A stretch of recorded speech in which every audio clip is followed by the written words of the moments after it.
Jenny, I am really excited to have you here. You have a practice in the area where I was born, so I've got a little bit of ties to that part of Los Angeles. And then we started chatting at the recent Gateway Tour event that happened up in Cerritos area. And you had kind of a cool story, and so I enjoyed our conversation. I thought others would as well. So I'm glad you were able to make time to join us. But before we jump in, introduce yourself to the listeners. Yeah, well, first of all, thanks for having me here. It's cool, exciting. I am a wife, a mom, and a doctor at my own practice. We're just about to celebrate our 12th wedding anniversary. Congrats. Really, thank you. Really proud of my husband. He's a pilot for our Air Force, a C-17 pilot, and also a commercial pilot for American Airlines. Oh wow. Yeah, he's a big guy. He's a big deal. And then our son, the big highlight in our house this week is that he just started kindergarten. So that's been been a big one. How are you dealing with that as mom? You know, he was so much more prepared than I was. And it went really smoothly, but he was so ready, and that made it so much easier. So that was good. That's going well. And then, of course, I'm an optometrist at Segundo Optometry. I have been the owner of Segundo Optometry for almost 6 years now. And we're just south of LAX, your old stomping grounds. Yep. So if anybody's ever in the area and wants to come, they've got a long layover and want to come say hi, we're right there. I think that's a little bit about me. Very cool. Well, we were planning on talking, and we'll jump into the practice stuff, but I am always curious about how people manage work-life balance. And I don't like that term. I'm looking for a new one because I think balance is false. I don't think everything's ever in balance. I think it's constantly being adjusted and corrected, right? So as long as you don't fall down, I guess we can call it balance. But if you're in the practice and you're managing the practice and you're seeing patients, and you can share how what that time commitment is, and then your husband is gone, because when you're traveling, it's not like, hey, can you come home from work early? Like, he's gone. Right. How do you guys manage, or how do you specifically find time to make sure everything gets done, that none of the important balls get dropped, and that you can play successfully all the roles that you have to play as a wife, as a mom, as a doctor, as a practice owner, and etc. Yeah, I mean, no, it's a really good question, and we're always as a family open to pulling levers in different directions and seeing, if this is working or not working, and finding that balance, right? I'm really lucky that my mom lives relatively close to us, and she has always been a huge part of childcare for us. So we have the flexibility of having her there to pick Sean up from school when needed, or if there's a day where school is closed, or if he's not well, if we get a call from the teacher and he needs to come home early. She works in our practice, so she has clearance from the boss to leave if she needs to. She was our full-time child care until he went to preschool at age 3. Okay. And then we started integrating her into the practice more, mostly with electronic health record stuff, but now she's our biller, and one of the most knowledgeable people as far as protocol in our office, and really helps out with that. Also, I'm fortunate enough to have a full-time associate doctor. So if for some reason I needed to shift my schedule, if we're looking at, once my husband gets his flying schedule for the following month, if I need to move my patient care around a little bit, then I have some runway to do that. Some runway. I see what you did there. See that? The pilot in the runway, yeah. Nicely done. There you go. And it's a good call out. I don't think people appreciate that pilots get their schedules only about a month out. Yeah. And so it's not like you can plan, how that's going to affect you from super far in advance. The other thing I think that, I've always heard some jealousies from others when they say, hey, I don't have family, you're lucky to have family. What I think is important is that there's the community aspect of it. And whether it's family or if it's just community, sometimes we need an emotional response. And Lord knows that I've got my friends that I call when I'm having a bad day. And Yeah. there's the physical, hey, can you help me with my kid? And for a while, I was helping one of my team members whose husband was in the Navy, and they needed help with daycare on their kids. And so I'd work from home, and he'd come hang out with me, so she could be in the office so great doing that you office can provide stuff. that. Yeah. So it's but having that community is important. It really is. And I mean, you were talking about your friend in the Navy. My husband had to be gone for a little bit for a deployment, and as he's a reservist, so we're not living on a base. We live here in El Segundo, which is lovely for so many reasons. And we had a lot of our community and my son's preschool really lean in and support us in so many ways. People in my office just being there with their time, but just their emotional support when we really needed it. Yep. It's huge. Community is huge. Community is huge. And you said you purchased the practice 6 years ago? October 2019, so just 2019. about, we're coming up on. Just about celebrating 6 years, right? Just so about, almost the same yeah. age as your son. And, Yes. It was a funny time.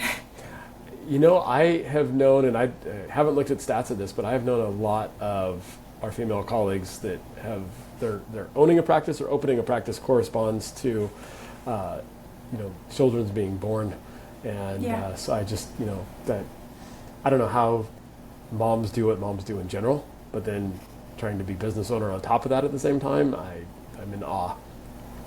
So. Oh, yeah, it was a big time of change and a lot of learning. There's a lot of very quick learning.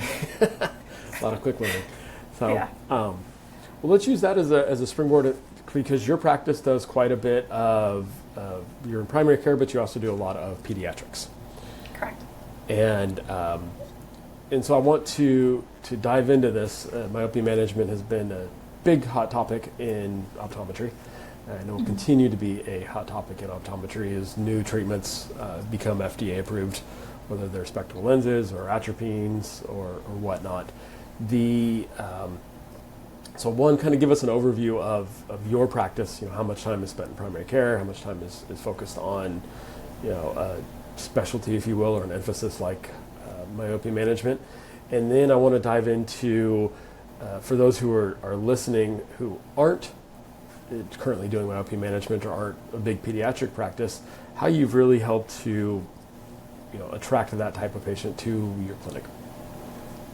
Yeah, so when I purchased the practice, the previous doctor wasn't really focused on pediatric eye care or myopia management, and so that's been something that I've been really focused on trying to grow, because I think that there's a significant need in my area, but it's also something that I love doing. So it makes it a lot easier. It's a passion of mine. So whenever I have a family or just a patient in my office that I happen to, like, while we're talking about your life and getting to know each other a little bit, and if I find out that they have children in their life in any capacity, then I say, hey, by the way, have they had their eyes checked? And it is so amazing to me how many family members or community members don't realize that children should have their eyes checked. And I think that that's a big piece of the puzzle. Even having my son and going to his routine pediatric appointments, at some point they asked me, has he had his teeth checked yet? But at no point did our pediatrician ever ask me, has he had his eyes checked? I brought it up to her because I checked him at 1, did his infancy exam, and then checked him again at 3, because that's sometimes when I see patients back, and he was just about to start preschool, thought the time was right. He was meeting all of his developmental milestones, and his prescription was quite significant. He has a decent amount of astigmatism. So we got him his first pair of glasses, and he was really diligent about wearing them, even as a 3-year-old. I was surprised. I wasn't sure how my little guy was going to tolerate having something on his face, because he could see better.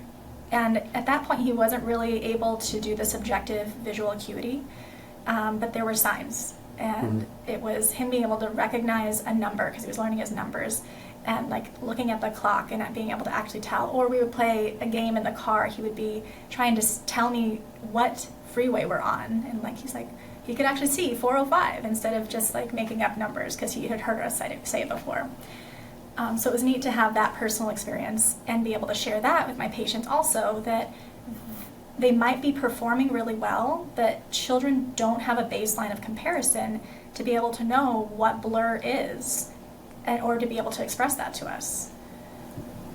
Yeah, I like that a lot, because I think that we live in a world of oftentimes where we expect things should happen, right? Kids should have an eye exam early. Parents should know that their kid needs to come in for their eye exam. And while I agree with those statements, I also think that it's part of our responsibility to educate and fill that knowledge gap. So when you tell patients, hey, when has your kid ever had an eye exam? When was their last eye exam? And they say, well, I didn't know that we could see kids at 3. What words do you use back? Let's role play real quick. And so I say, I've got a 3-year-old. They checked him at the pediatrician's office, said everything's fine. He seems to be doing well. What is your typical response back? Yeah, so I just try to establish trust, and that I'm not here just to make money and have another patient, right? I say, that's so great that your pediatrician has had a chance to do a vision screening on your child. A lot of times they're checking for big things, like if they have a cataract or something else developmentally going on there, which is great. What we do is going to be different. So we're going to check their depth perception. We're going to check the health of their eyes more thoroughly. And we're going to check to see if there's any underlying prescription that might not be manifest at the test that they're doing at the pediatrician. A lot of the stuff that they do, for our experience, is that they had he was then 4, try to do Keystone, and he was just lost by the experience of the technology and couldn't perform the subjective test. Or he gets kind of shy at the pediatrician's office, and when they try to have him read a Snellen letter, he just does not want to participate. And I see that in my own practice too, but we have other objective tests that we can do in our exam rooms so that we don't have to get that feedback. I don't use those words with my patients. I usually tell them, so their main concern usually is, how are you going to do an exam on my 3-year-old? I can't get my 3-year-old to put their shoes on, or how are you gonna do this, right? I said, oh my gosh, it is so much fun. I said, they come in and we make it so much fun. We play games. I change the language that I use when I do the stereo test or the color vision test, and we make it super fun. I have toys in my exam room. And then the most important piece for me is doing the retinoscopy to get a baseline. So, awesome. And I like that you're talking about it in the exam room with anybody who has kids. How have you trained and worked with your team so that they can reinforce the message that you're doing as well? If your office is anything like mine, I give my beautiful spiel to the patient. I've educated them and prescribed and all the magic words, and I've done a wonderful job. And they immediately walk out to the front desk and say, "This is what he said. Is that really what I need to do?" So how do you have your team, or what does your team do to reinforce the message that kids really need to have their eyes examined? That's a great question. So step 1 is educating my team the same way that I educate our community and our patients that it's really important for kids to have their eyes checked. And I share with them my personal story as a mom, but also some of the other stories that we've seen and had success within our own practice. And then I ask them, are there children in your life, and kind of have some of that back and forth conversation with them as well. So then, once I've given my beautiful spiel in the exam room, the next thing that I do when I go to help someone at the checkout, I say, oh, here's so-and-so, and they might be interested in getting this product or whatever. Then I say, oh, and they have a sweet 3-year-old who might want to come in for an eye exam as well. So I drop that little piece of knowledge in front of the family and give my team the opportunity to talk more to them about it if they want to. Would you like to schedule that appointment? Would you like to take Dr. Jenny's card to make sure that anybody else can get a child in if needed? Things like that. I've also asked them that when they're pulling insurance authorizations, to look at the list of other family members that are on the plan, and the date of births are there.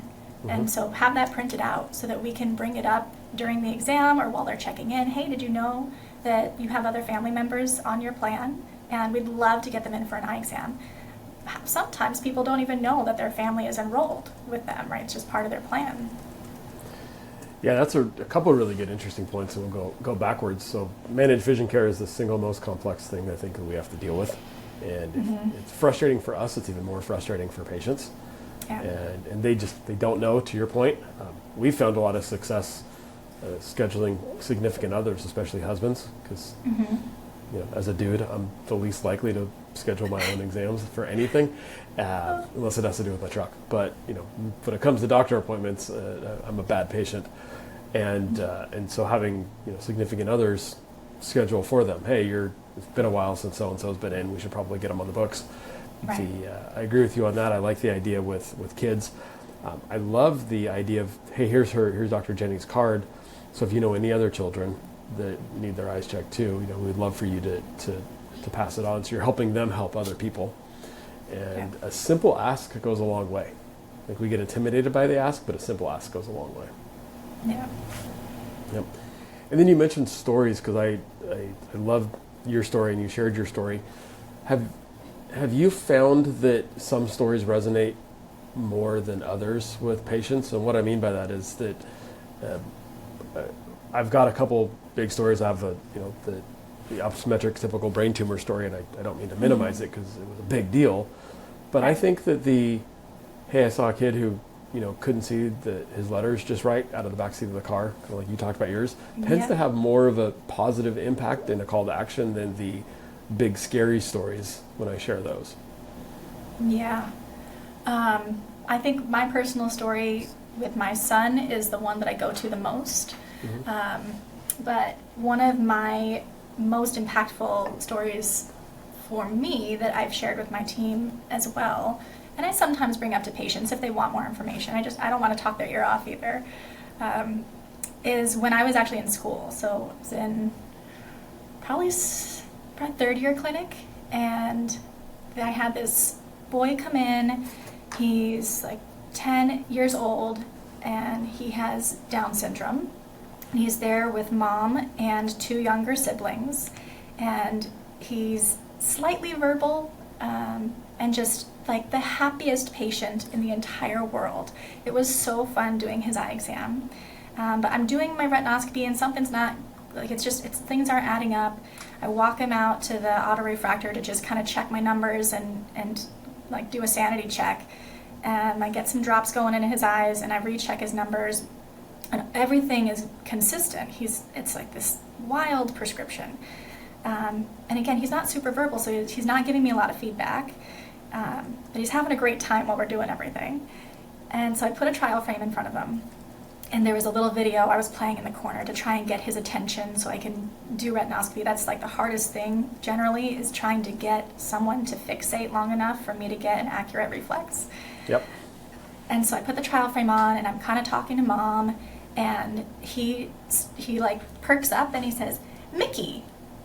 And his mom started crying, and like, I'm gonna get choked up a little bit, because he like wasn't recognizing things. He wasn't recognizing people far away, and she couldn't figure out why, because he is so social and so happy, and him like being able to see Mickey across the room was a really big deal to her. That's cool. That was a cool one. Yeah. That's really cool.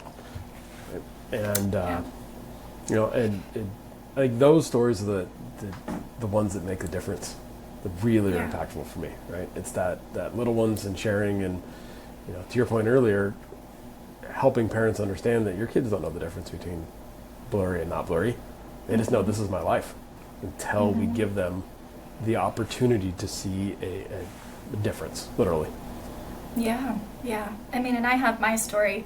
That's I guess the other one that I tell the most, is that I didn't get glasses until I went from a relatively small classroom to a bigger classroom in middle school, and the student sitting next to me could see the board and I couldn't. And I was asking her if I could copy her notes, and she said, "Yeah, you totally can, but also you should be able to see that." So I told my mom about the experience, and we got my eyes checked, and sure enough, I had a decent prescription. And she said to me, she's like, "Jenny, why didn't you say anything?" I said, "I had no idea. Like, why didn't you tell me that you're supposed to be able to see the leaves?"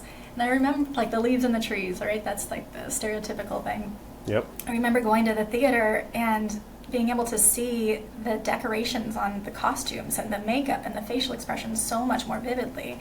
And I was missing out on all that before, let alone like the barriers to learning and all that other really important stuff. So I share that story as well. That's a great story too. My story with kids is when I met my daughter when I started dating my wife, and my daughter was I think 3 at the time, 3 or 4, mm-hmm. and my wife my now wife made the comment, oh yeah, she gets headaches all the time, and it's just because she's dehydrated. This poor little kid was drinking so much water. Mm-hmm. And so I brought my wife to the office, girlfriend, to the office, and mm-hmm. I wanted to show off a little bit and introduce her to the team. And Michaela was just being a 3 or 4 year old, and so I said, hey guys, why don't you just go pre-test her? So, like, just go run her through some instruments. They're fun. And one of the techs came back and said, you probably ought to do a full exam today. So she was an uncorrected forward-diopter hyperope. Her headaches weren't clearly from dehydration. It was because she was straining so hard, and she's loves reading and loved all the near work, so put her in a pair of glasses, and it basically eliminated headaches overnight. And again, we don't know what we don't know. We're trained to look at things first, and so the pediatrician wasn't trained to look at the eyes first. They were trained to look at other symptoms. And so nobody thought to look at the eyes because they didn't. She wasn't complaining about seeing things blurry. She could see everything until you realized that she was working too hard to do so. So, yeah, neat stories like that are fun. I'm curious, with all the kids you see, and you mentioned playing, and I do the same thing in the practice. We tell kids that we like to play. What are some of the ways that you make doing an exam or examining a 3-year-old, a 4-year-old fun? What are some of the kind of little Jenny tricks that you've figured out that you put into practice? Yeah, so I mean, in general, when I'm doing an exam on any patient, I try to gauge where is that patient today, mm-hmm. right? Their energy level, their overall demeanor. If I come in and I'm all fiery and excited and someone's really mellow, that's a kind of a mismatch. So I peek in the door and I say, hi, I'm Dr. Jenny, is this so-and-so? And usually one of the parents responds for them. And I really just try to engage with the patient first. And my exam starts as soon as I'm seeing them, right? I'm checking eye alignment, and I'm kind of peeking around. I'm the target at first. I'm seeing how their eyes are moving. And it depends on the child's age too. So like you mentioned, a 3-year-old. I have cars. So for 3, trucks and trains are usually a winner. Yeah. For babies that are younger, I have a little, like a plastic rattle thing that has colorful beads in it that moves around, and that's like a fun target that I can make noises, pretend like I'm the bumblebee, and I'll have the bumblebee like kiss them on the shoulder and try to like interact with them physically, so that once I go to the point where I'm going to try to touch their face, which everybody loves, every child loves it when a stranger touches their face, right? Yeah, exactly. I kind of start interacting with them physically to get them used to the idea that I'm going to be touching them. So for 3-year-olds, the truck will kind of go up their arm or like across their foot if they don't want me to be that close to them yet. Or I'll sit on the floor with them and I'll ask if I can play with them, like if they're really seeming like they're shy. Or I'll say, oh, maybe we can play with whoever the adult is with them, like we can all play together. And I have a little ball and we'll just pass the ball back and forth, and I'm watching like which direction their eyes are moving. Or I'll have a little rubber ducky and I'll cover up one of their eyes with the back side of the ducky, and now I'm doing a monocular test. Yep. Little things like that don't seem like an exam to a child, but allow me to get some information about them. Yep. I don't just recommend Peak Pro to my patients. I use it daily, and so does my whole family. Honestly, it's one of those rare products my wife and daughters all love. So much so they actually fight over who stole the tea tree cleanser, the peptide cream, or even the hyaluronic acid. I had no idea this would be the case when I introduced them to the Peak Pro products. But I've learned they're a great company to work with, and their lineup covers everything from daily eyelid hygiene to deep hydration. I highly recommend checking them out. We've got a special affiliate link in the show notes, and use code WARNER for 25% off. The Myopia Collective. CooperVision and the AOA have partnered in a groundbreaking initiative to change the way optometrists in the U.S. treat children with myopia.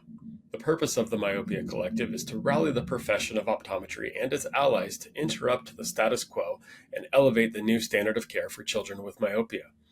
Every individual is encouraged to become a member of the collective. By joining, you commit to taking action to help slow the progression of myopia in children. You'll receive updates and information about the collective and its work in the fight against myopia, gain access to educational opportunities and resources offered by the collective, and hear from change agents, the ambassador optometrists selected to serve as advocates for community and policy change that facilitates the mission of the collective. Scan the QR code or click on the link in the show notes to join the collective today. In the past, our focus revolved around prescribing MacuHealth or MacuHealth Plus to patients at risk of macular degeneration, while also recommending it to collegiate and professional athletes for enhanced contrast sensitivity in sports performance. However, this year's introduction of the Life Meter has been a game changer. The Life Meter revealed a concerning truth. Many of my patients have alarmingly low skin carotenoid levels, indicating potential deficiencies in essential body tissues like the retina and brain. Supported by over 30 peer-reviewed publications, Life Meter's accuracy, consistency, and effectiveness has been demonstrated across 2,000 subjects with diverse backgrounds. With this newfound insight, I can now have meaningful conversations about carotenoid levels with all of my patients, even those who may seem outwardly healthy. To learn more about this empowering technology, feel free to contact your MacuHealth representative or click on the link in the show notes. Together, let's optimize patient care and elevate their well-being. Yeah. I like that a lot because we were taught in school very strict ways of doing each test. You have to do your cover test this way. You have to do, your observations of EOMs a certain way. When really that's just to standardize teaching a large group of people. When in the exam lane, understanding the test you're trying to do, and there's a lot of different ways to do that. And I love the ball one. I've done pursuits in Cicades, just playing with a ball or two on the floor, and pulling them back in and forth. I like too how you talked about warming up to the physical touch and starting with playing with a car on their legs or whatnot, because that's games they're used to at home, and so it warms up to you going through there. I assume that I know the answer to this, but just because I know you, but when you're seeing that 3 or 4 year old in the room and then mom's in there, maybe they're sitting in 2 different chairs, where do you draw your attention? Are you paying more attention and talking more to the patient who's the child, or are you talking more to the mom? How do you balance that? I usually try to interact with the patient as much as they'll let me at first, and when we're having fun, that usually goes smoothly. If they're really shy or timid, then I'll ask if they want to sit with their adult that's with them, or start. We just try to start slower, and we also have some Picasso tiles, so maybe I'll start using the Picasso tiles and see if I can lure them in to play with me. There you go. But I'm engaged with the patient, and then at the end of my exam, I say, okay, you don't have to sit there anymore. You can play with the toys if you want. I'm going to give some information to the adult that's with you, and it kind of releases them. Go have fun, and I'll debrief basically what we did. Nice, I like that. Any tips on doing your retinoscopy with patients? Because not only do they not like to have you that close, but you're shining a light in their eye and probably holding cystoscopy bars over it as well. Yeah. So if they're really little and they're grabby, I'll try to give them 2 toys to put in each hand. So one toy in each hand so that they aren't able to grab my ret bar. Or I'll ask the parent to hold them and just kind of give them a hug so that their hands don't get the chance to grab my bar before I can get a quick sweep. The hardest thing is finding a target that is interesting, and that can vary so much person to person. So the little video that's on my M&S system is not always super engaging, but if they're older, I can usually, 4 or older, then I can usually start asking them questions. What are they doing? What colored clothes are they wearing? Are they matching? Just asking them to describe things that they're seeing to kind of keep them engaged. Or we have a laptop in the exam room which I can kind of move around the room. If I can use that and use YouTube and put something interesting subject matter on there for them. Songs are great, so like little cartoons with songs. And then just being efficient. So I get to practice retinoscopy in my practice quite a bit, but that's one of the hardest things is just like get a good response as quick as you can, because their attention is just short. Yeah, absolutely. I learned real quick that bracketing is important on kids. Yes. You know, it's Yes. And I'd rather be, you know, plus minus a half than trying to refine that exact access on the sill. Right? Get us Exactly. work to get us as close as we can. Are you dilating cycloplegic kids on their first visit? How do you address that? It depends. So if I have confident reflex and I'm not super concerned, then I will not typically dilate on their first exam. If I'm not confident in my ret and I do have cause for concern, or just generally can't get a good reflex, can't get a good view, then I'll tell the parents and I'll say I would like to see them back in a month or two, and I would like to put some drops in their eyes and talk to them about what the side effects will be for the rest of the day and expectations, especially if there's family history. That's another big one for me. And then, anybody that we're considering giving glasses, I will usually do some kind of a cyclo on. Okay. Yeah. Well, you're nicer than I am, and your ret's I probably was going to ask, what do you do? much better than I am. No, I like to, especially first-time kids, I like to have a cycloplegic. Okay. But to get drops in, I use put a drop of fluorescent, but I tee the kid up. Usually if it's a boy, we talk about turning him into a superhero, and I make them promise that they're not going to hurt me when they do get superhuman strength. And girls, either superhero or we're gonna play dress up in costumes and play with some makeups, kind of feel that out ahead of time. But a Burton lamp, or even just a black light, pen light, and a mirror right after you put the fluorescent drops in, their eyes glow green. They usually get pretty excited about it, and then when I wash that out is when I wash it out with the cycloplegic drop. Yeah. Obviously told the parents ahead of time what we're doing, but I'm not telling a 3-year-old that's the process. They usually like the picture. I have mom's camera or dad's camera ready to go so that I can take a picture of it with them, and because I want them to see it as a positive moment, and I want them to go back and share that experience with others too as a marketing tool. That's a cute trick. I like that. It's at school we poor kids, we sprayed them in the face, and I refuse to do that because I hate being sprayed in the face. But that's been the easiest way, at least for me, to get drops in. But I'm much better with a cyclode ret than I am on an undilated pupil. I need more practice. Yeah, most of our pediatric patients have pretty big pupils, and if they don't, then that's also a little bit of a cause for pause for me. Oh, nice. So let's make the jump over to myopia management, because you've taken a practice that didn't do this, and that you've turned it into one of your focuses, which I think is pretty cool, and I'd love to explore those. A lot of our colleagues who are myopia management experts, the practice was built on it, or they've been doing it for so long. But being able to bring in an emphasis like that on a practice that wasn't pediatric focused takes some focused effort and some energy. And so we've talked about how you brought kids in, but I'm curious how you have built now the myopia piece of that. Yeah, so it's definitely been a learning curve, or a learning experience for me, and it starts from getting the pediatric patients in, and then identifying when there is something that we want to monitor more closely, and educating their families about that. So if there's a family history, certainly that's reason to monitor carefully, even if the patient at the moment is not showing any signs of myopia.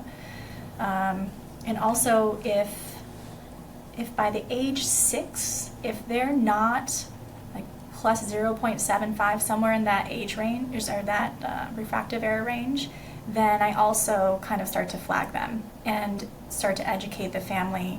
Like, hey, I'm seeing this, it's still age appropriate, but it's considered a risk factor.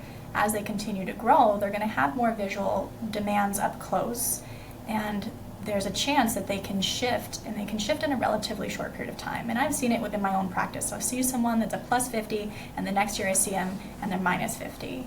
And it's just, it can happen so quickly. And I kind of kick myself, like, I should have seen him in 6 months. I should have, so I'm learning in this too. Yep. But giving the family that information and saying this is a service that we provide, and I send them home with some literature that we've prepared and tried to really concentrate for them about what we do, but also what they can do lifestyle-wise to try and prevent that shift from happening.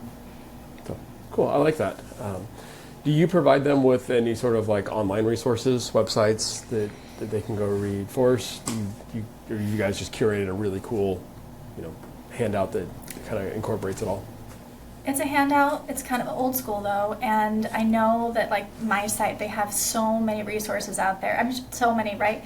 That we could be sending that in electronic form because so many people are used to getting information electronically now. So I mean, that's another good piece of the puzzle that we have not introduced. Okay. That would be a good thing to consider implementing. Well, and ultimately, you've got to find what speaks to your patient base the best, Right. and whatever works for you, and that's not one size fits all. I like how you talked about just establishing norms with patients. So instead of just saying, hey, everything looks good, hey, these are, they're within norms. This is what we're looking for. That way, you're teeing them for change in a different conversation, should you need to, which goes beyond the hey, everything's great. We don't got to worry about anything. I'll see you in a year. It slips in that extra little bit, a piece of information, and plants that extra little seed to grow, whether that child needs it or if the parent, happens to talk to somebody else. They're having coffee with a friend and they say, oh, my kid just got glasses the first time. Or if they're nearsighted, they're myopic. Are they treating them for that, or are they just correcting the glasses? So you've kind of given them just enough tools to pass on. And I noticed that my dentist does that with braces. They've never just sprung the braces. They've always kind of said, we're probably 2 years away. We're going to have that conversation. Just get ready for it. Okay. Because we all know that conversation's coming, right? You got a young one at some point. You'll probably have that talk. So Right. Save up some money for it. It's a good profit first account to put in for the braces, but There you go. because they're not inexpensive. But I liked how you were greasing the wheels a little bit, just not pushing anything, but just kind of putting it there and letting it simmer. Yeah, when we do have the more serious conversation with families about, okay, now is the time for action, like it would be appropriate to intervene. I don't want that to be ideally the first time that they've heard about it, because it can be a lot to take in. And we schedule an initial myopia control program exam separate from our comprehensives, so I have time to really get into the nitty-gritty details. But when we identify that there's something happening and we should take action, I want them to be primed for that and not have it be a super surprise. Yep. Yeah. Well, I love that. And let's dive into your protocol, if you will, your flow. So you do I think I practice the same way. So you see them for their comprehensive routine annual exam, whatever term we put on that exam. Yep. And red flag pops up, says, hey, we need to look at more. This is a child who we need to do more to help manage their myopia. So you bring them back for a follow-up exam or another exam. Yep. So Correct. I term that as visit 2. So visit 1 is a comprehensive exam. Visit 2 is that follow-up, whether it's a glaucoma or a dry eye or now a myopia. So what does that visit look like? Are you doing diagnostic testing? Is it more educational? What happens at that visit 2? There's a lot of education. I'm doing a baseline cycle, well, maybe a baseline, but I'm doing a cycloplegic refraction, where it's and then educating mostly about the treatment options and deciding with that family what they think would be most appropriate for this particular person, for this particular patient. And I want to back up real quick, if you don't mind, to something please. you just said, that when you schedule your myopia control or dry eye or glaucoma. It took me a minute to get there, but I had in my planning out how I wanted to build myopia control within my practice, thinking of myopia as a disease process is a key element to this. Yep. And treating it like we see glaucoma patients multiple times a year. It is appropriate to do so. That myopia control, similarly, is a disease process, and it is totally appropriate for us to see that patient more often. I love that you just said that. Could not agree more. And I'm sure some people listening will disagree with me on this, and I would love to have you on so we could debate it professionally. But I think that if something's serious, it needs to have the time dedicated to the seriousness of it. Correct. You know, most of them are coming in for their routine annual exam, either to get new glasses, that's their chief complaint, or, hey, you called and bugged me, so I'm just checking to see if everything's right. You know, it's not a problem-focused exam. And doing a problem-focused exam at a separate time, I believe, really drives the importance of that exam. If something's important, you take time to dedicate to it. Now I know some of the listening are, you know, out in rural nowhere, and people drive 2 hours to see you, and look, you got to adjust for your patient base. But Right. But I think that being able to dedicate time to whatever you're addressing is important. And so it's, you know, I don't look at it as an inconvenience. I look at it as I'm really driving the importance of taking the time to assess whatever problem, in this case, myopia. Right. Yep. Cool. So, are you typically, do you see like treatment, recommendations accepted at that second visit, so the first myopia visit, or is it a more of like, we're going to really educate, now I'm really kind of laying down the seed, and we'll see you back in another amount of time just to check progress and further development? How do you see it? So I don't usually decide that day, and it's usually because not all the family members who are decision makers for that particular patient are present. So it's usually one parent, and they'll say, this is really great, and they ask all their questions, and I'm going to go home and talk to the other parent about this so that we can decide what we want to do. That's totally understandable. Yep. And then I leave it with them, but this year I've changed that a little bit. So I've started tracking it because that's what a bunch of smart people in my world said that I should do. So whenever I hand out one of those packets, whether it's at the wellness exam, their annual exam, or a baseline myopia control exam, I started recording that with our other office statistics. And then I'm also checking the conversion of who actually decides that they're going to do it. This does a couple of things. It lets me know how successful are we at capturing that, but then also I can track how many people aren't calling me back, and I can follow up with them in a month or whatever time frame was I think appropriate for them. Or when they come in to pick up their glasses, I can catch them in the hallway and say, hey, did you think about so-and-so's myopia control? Do you want to move forward with that? And just circle back so that it doesn't become something that is forgotten, because we're all busy and Absolutely. We've all got stuff going on. So I want to take the reins on that a little bit more. So that's helped, I think, with some of that retention as well. That's music to my ears. I love tracking metrics. I love tracking the success of what we do, and I think it's very important to have those check boxes. You know, we talk in dry eye. Selling them, we work with Peak, and so we have our little dry eye box, and the dry eye box for ocular surface disease does one, it's a trackable mechanism. I know how many boxes I've sold, and I can compare that to, additional visits or treatments. I'm not looking to make money on that box. I'm looking just to engage patients and have it be an engagement and a trackable tool. We make some money on it, don't get me wrong, but that's not the whole idea. Right? I'm not sending my kids to Harvard on that box.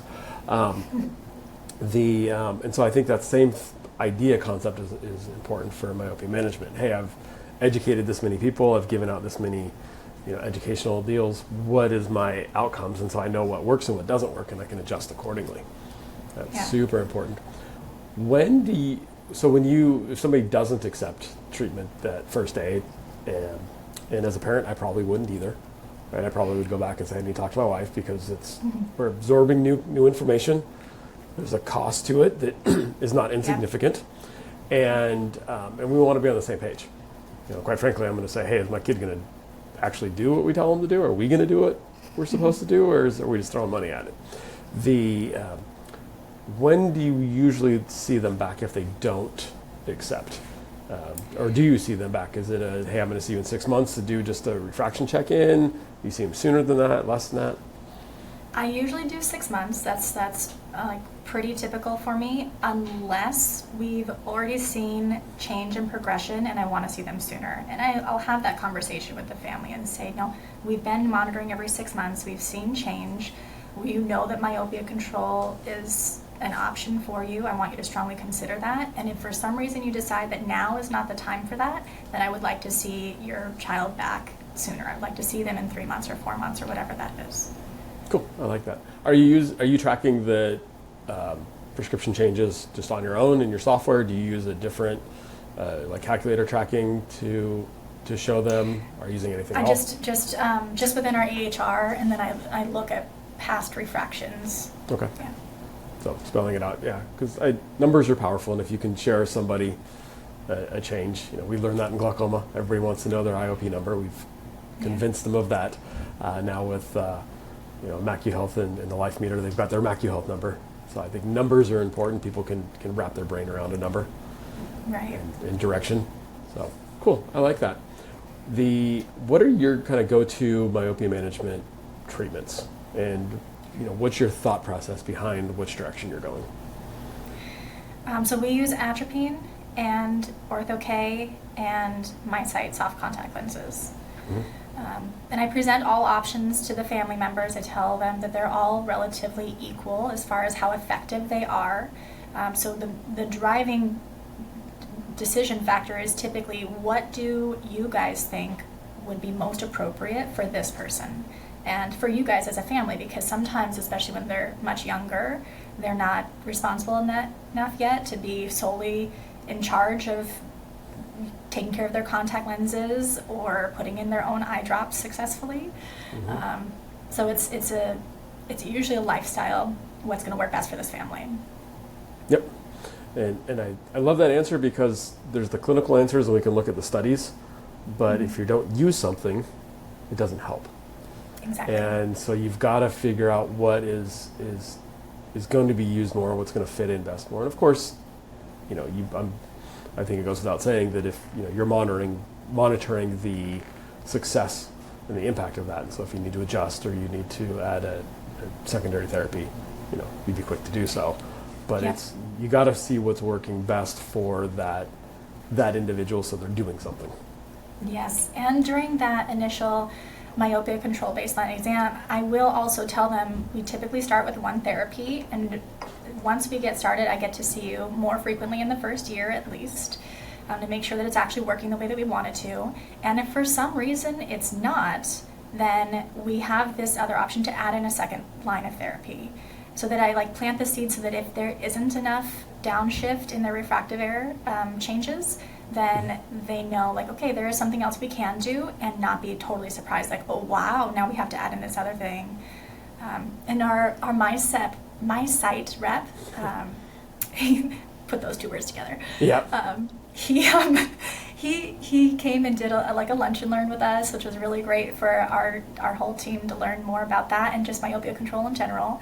And one thing that he said, really, I liked it, and I use it in my exam room now, is that we use myopia control as a way to slow down the bus. And the bus is speeding down the highway, and I don't know that we're going to get it to stop entirely, but we're going to slow it down. And there's an appropriate level of change that's acceptable. But if we can get them so that by the time that they're 18, instead of being a -6, they're a -2, that is success. So kind of having that conversation with families too. I like that. And I like that he put it into terms that everybody can understand. And I tried to talk to my team and say, hey, look, I want us to talk at a 4th grade level, 5th grade level to patients, because it's not offensive, but it's in terms that in metaphors and analogies that we can all understand and visualize. So that's a good one. I will be stealing that one. You can make him tell him thanks for me. I'll let them know. Yeah. Yes, and getting the team on board. I like that you mentioned that because just what we do in the exam room is super important, but if the team's not on board and they can't reinforce what we do, it becomes significantly more challenging. And as I listen to you, I'm smiling because the parallels in just understanding and managing disease states really work so well between myopia and glaucoma because we've got multiple therapies. You've got to find the right thing.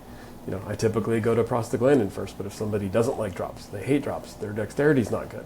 We have all sorts of other options to look at and explore that we can talk through. And I like telling them that there's more than just a one-trick pony, right? Mm-hmm. And then in telling them the options, I tell them why this one I think is the best for them. Dan Martell, I don't know if you know Dan, he wrote the book Buy Back Your Time, but one of the practice management leadership tools that he said is a tool called 131, where if somebody, staff member comes and complains to me about something, I'll say, well, 131 it. One, what's the problem? Then give me 3 possible solutions and tell me which one of those 3 is the best one I should use. Well, that's kind of how I look at diseases too. Hey, here's the disease. Here's what you got going on. Here are the 3 things we can do to treat it, but here's the one I think is best for you, and here's why. And I think that really reinforces the personalization, customization of it. So you described it. I just applied it to the terms that he had given us. Yeah, no, I love that. Yeah. At least that's how my brain works. I've got to have little buckets I can get into, and I'm going to steal that. Steal away. Well, I stole it from Dan, so it's it's good stuff. Well, Jenny, this has been fantastic. As we wrap up, if we come across each other, or you come across someone at an upcoming Vision Source meeting, and they say, hey, I heard you talking to Aaron. I love this. I want to get more into seeing kids and doing pediatrics and myopia management. What advice would you have for me? What would you tell them? Just get started. I mean, there's a level of, I think, being intimidated by seeing younger patients if you're not used to doing it. And I think there's not a whole lot of harm that you can do in just trying it. The more you do it, you're going to become more comfortable with it. You're going to learn what little tricks work for you or you feel comfortable doing. And if anybody ever has questions, I'm all ears. I think just get started. Awesome. Be careful what you just said. You just said people can reach out, so we'll put your contact in the show notes there. Yeah, I'm always looking to engage with other colleagues and hear what's working for them or not working for them, and I love the community aspect of our profession as well. It fills my heart. But before we leave, I do want to have one other thing. Please. Or one other thing I wanted to mention is that what's also been helpful within my practice is whenever I see a pediatric patient, I also ask that family, who is their pediatrician? Oh. And I send a summary report, even if there was no action taken and I'm going to see them next year for their comprehensive. I want the pediatricians in my area to know who we are and that we see children and that children should be seen by an optometrist. And we've had good success at them, then at some point referring to us, and we always send them a summary report back, especially if we see something that we're concerned about, whether it be ocular or potentially other systemic. Our local pediatricians seem to really like that. And if there's space on my letter, I will also put a little footer about infancy, because that is another big way that we try to serve our community. And it's a nationwide program, so I tell my patients coming in that if they know other family members across the country who have babies, they should also take advantage of this service. Oh, I love that. And I'm glad you brought that up and paused us. So when you're sending that letter to the pediatrician proactively, are you just doing a dump of your full exam form and sending them, the 6-page EHR printout? What does that letter look like? 1-pager. I try to keep everything as a 1-pager because they are busy. I get it, and I want it to be super simple. At the top, here's big picture things, and then at the bottom is my little mini assessment and plan. So if they don't even want to look in the middle, they can just see the top and the bottom. That's the bookend. All the details are in the middle. And for infant, it's going to be really, really basic information. And at the end, because they might not know all of the names of the tests that I'm doing, maybe they do, maybe they don't, I put age appropriate or normal for age or abnormal, and then I talk about it in the assessment and plan, so that kind of gives them a little bit of information too. Oh, I love that. And we do the same too. I created just a real simple one-page checkoff sheet that yours probably is a little bit more detailed than mine is. I like checkoffs, and That's great. but it's the communication, right? It's less the information you're sharing, and more what you are communicating and telling the pediatrician is, one, that I see kids, two, I care about it, and three, I care about it enough to make sure you're involved in this discussion and that you're aware. Yeah. Oh, that's fantastic. So, very cool. Well, we will put your contact info in the show notes. So, Great. offered yourself as a resource, so we appreciate that. Thank you very much for making time and in the middle of your day to share this. I think it's so important that we steal from each other, that we share ideas and learn and grow so that we can continue to take care of our patients in the best way possible. So thank you, Jenny. Great. No, and thank you for having me on. This is great.